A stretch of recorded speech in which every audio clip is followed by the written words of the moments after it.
Welcome to We Get Work and the Year Ahead 2024 podcast series. Covering workplace issues from both subject matter and industry perspectives, the 19 episodes provide both big picture trends and detailed tactics that can help employers achieve their workplace ideal while remaining real about regulations, compliance challenges, and more in 2024.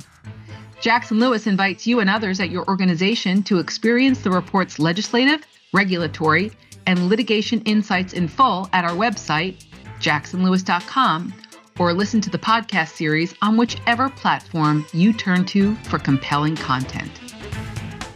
Thanks for joining us for this special episode of We Get Work for the Year Ahead 2024 special report.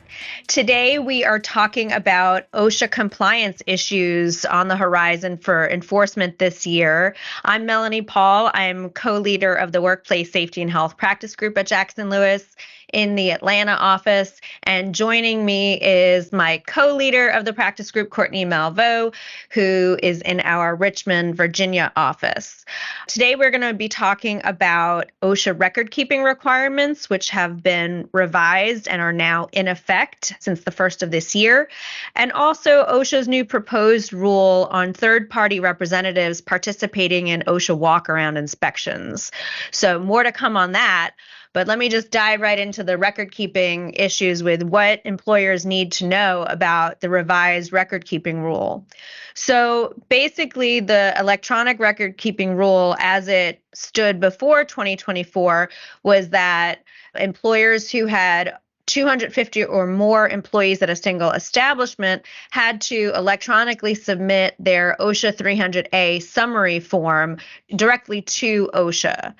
In addition, there are a list of certain industries that are also required to submit their OSHA 300A summary form electronically to OSHA if they have between 20 and 249 employees at a single location. The update is now that there is an additional appendix, Appendix B, to the record-keeping rule, which is now going to require employers in certain industries that have 100 or more employees at a single establishment to submit not only the 300A summary form, but also the OSHA 300 log and the specific incident reports, the OSHA 301s, that correspond to the entries that are on the OSHA 300 injury and illness log. Some of the affected industries that appear on Appendix B include agricultural employers, certain manufacturing employers and wholesalers, general merchandise stores, including warehouse clubs and supercenters, the trucking industry, and other transportation and support activity companies, nursing care, residential living, assisted living, general hospitals, medical, surgical hospitals, psychiatric hospitals are just some of the industries that are now appearing on this Appendix B. And those industries are now going to be required to submit, like I said, the 300 log, the 300A, and the 301 incident reports. So, Courtney, what are you hearing from the industries affected about any concerns with having to make these electronic submissions to OSHA now? You know, it concerns me, Melanie. I haven't been hearing enough. This is going to have a big impact on a lot of employers, and some are on top of it and responding to it and preparing, and some are not. And so the ones who are not are the ones that concern me, because we have a March 2nd deadline for them to submit the data, and they're not used to doing this. And so I think a lot of them will be caught unaware. So March 2nd is coming up super fast. This is an effective rule. If not on top of it, and they let the deadline go past them, they might find themselves in line for enhanced inspections by OSHA. Yeah, you know, Courtney, I've seen where OSHA will generate target lists for inspections for employers that they know are in these industries and that they have information that they meet the threshold number of employees, but have not submitted electronically the required forms. And that, as you're correct, can become the impetus of an inspection, which is not where any employer wants to be, you know, inviting OSHA into your house simply because you failed to electronically submit these records. So you're right. There is concern that there hasn't been a big uproar about this rule when, in fact, a similar rule was proposed during the Obama administration.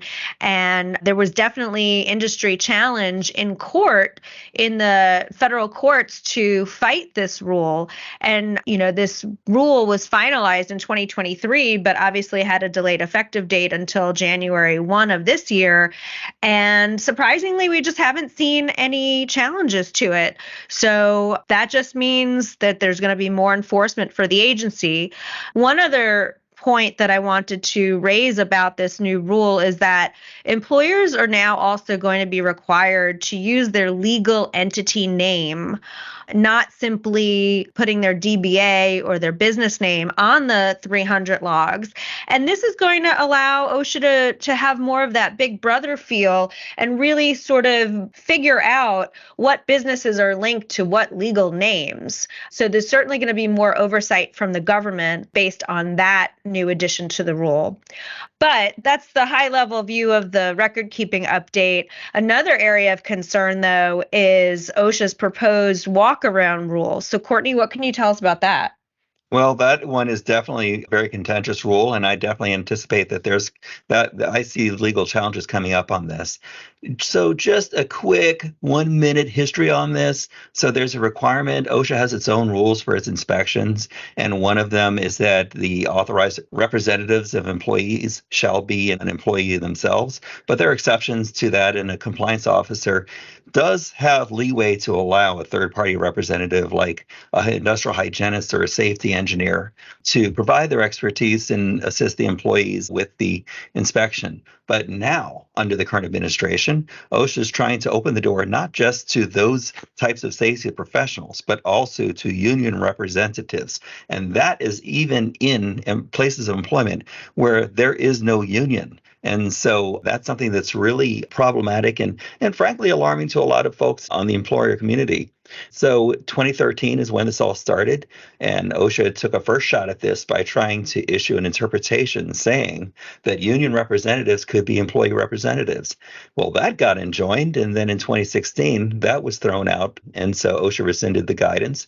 And then it's come forward with a rulemaking to try to state that representative authorized by employees can assist them. And now OSHA has deleted the language specifying that it would necessarily be these types of safety professionals. And it does include examples of what types of representatives would be allowed to accompany, and explicitly includes union representatives as an example. So that's something that's really concerning. The reason is that now for employers, if they don't have a union present, what is a union organizer doing there representing their employees? Well, the only answer that a lot of folks are seeing and are saying in the comments to the agency is that this is a means for union organizing, for recruitment, for injecting themselves into workplaces where they don't represent anyone. And so that's something that's really concerning. It is not yet a finalized rule, but OSHA has been taking comment, and we'll see if that's something that OSHA decides is going to pull the trigger and turn into a final rule this year. What are your thoughts on this? What are you hearing? Well, Courtney, obviously there is a lot of concern from the regulated community about what this means. I think that this proposed rule from OSHA really drives home the point that this administration is trying to make with strong union support. And, we're seeing that with all of the activity coming out of the NLRB. And in fact, OSHA has entered into a memorandum of understanding, or an MOU, with the NLRB fairly recently in the last few months. And it's a promise between the two agencies, essentially, or an agreement to do more together, to work together on investigations, to make referrals from one agency to another. So, for example, when OSHA can't address whistleblower claim because it was made untimely, they can refer that whistleblower action to the NLRB. So that's an example of how we're seeing this more symbiotic relationship between various federal agencies and really supporting this administration's push for unionization. So obviously all very concerning. The one concern I really have, though, is if the rule does take effect, is OSHA going to put out guidance to try to make this a more uniform rule? Or is the agency going to be leaving it to the discretion of the individual compliance officer or area office even to determine when it's appropriate to allow third parties to participate in the walkaround? And I suspect there will certainly be challenges on that basis, because if the agency does not put out some kind of formalized guidance and it's left to the discretion of the individual compliance officers or even the area directors of the area offices, I think that can be problematic from a due process standpoint. Absolutely. And I think, honestly, either way it goes, it's a problem for a lot of employers, especially those where maybe employees have not seen a need to organize and there's been no union presence. So a lot on the plate happening in 2024 here. We have a rule that's in place and is effective, and employers will have to be in line and submit their data by March 2nd. And we have another that, stay tuned. Let's see what happens. So with that, thanks for joining us, and please reach out to either of us if we can be of assistance on either of these issues or any OSHA issues. And we have a great blog, and our practice group is staying on top of this and keeping you updated.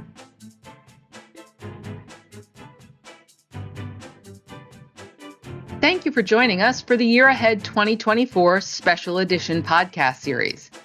Please tune in to our next episode, where we will continue to tell you not only what's legal, but what is effective. All of our Jackson Lewis podcasts are available to stream and subscribe on Apple Podcasts, Google Podcasts, Libsyn, Pandora, SoundCloud, Spotify, Stitcher, and YouTube.